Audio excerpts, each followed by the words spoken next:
इंसाफ चाहे जे भाग में आहिने, दर्द हजार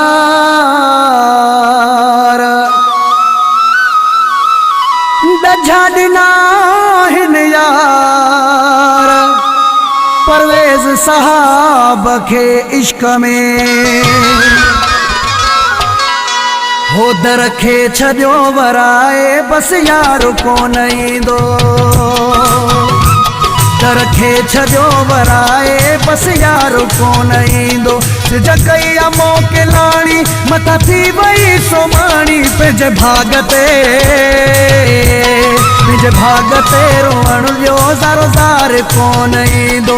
दर खे छॾियो वराए, बस यार कोन ईंदो। सिज कई मोकिलाणी मथा थी वई सोमाणी, पंहिंजे भाग ते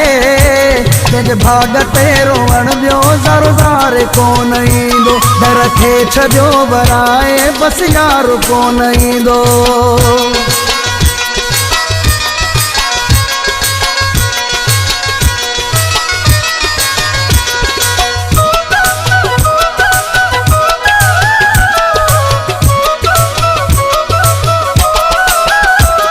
दिलासन ते ॾींहं जी शुरूआत क्या थो, सुबुह खां साझी ताईं वेही रात क्या थो। दिलासन ते ॾींहं जी शुरूआत क्या थो, सुबुह खां साझी ताईं वेही रात क्या थो।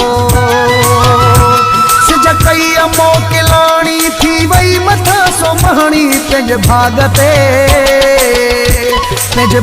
ते रोअण जो ज़ारो ज़ार कोन ईंदो। दर खे छॾियो वराए, बस यार कोन ईंदो। सिज कई मोकिलाणी मथा थी वई सोमाणी, पंहिंजे भाग ते रोअण जो ज़ारो ज़ार कोन ईंदो। दर खे छॾियो वराए, बस यार कोन ईंदो।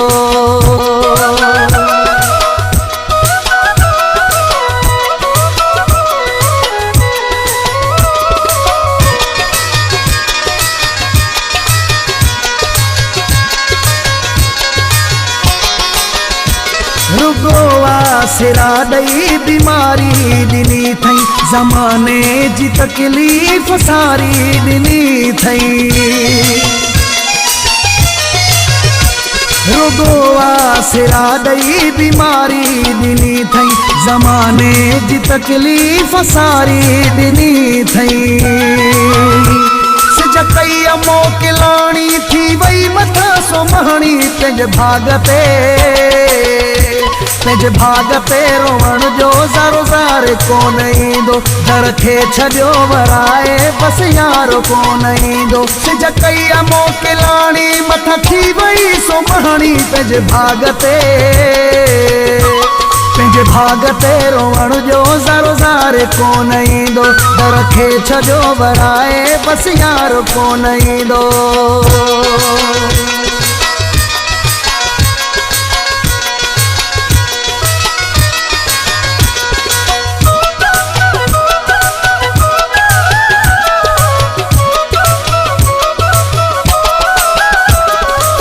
आहे किस्मत चचड़ आशिकां जी, आहा जी हफीज़ा कहानी दुखन जी। फिटल आहे किस्मत चचड़ आशिकां जी, आहा जी हफीज़ा कहानी दुखन जी।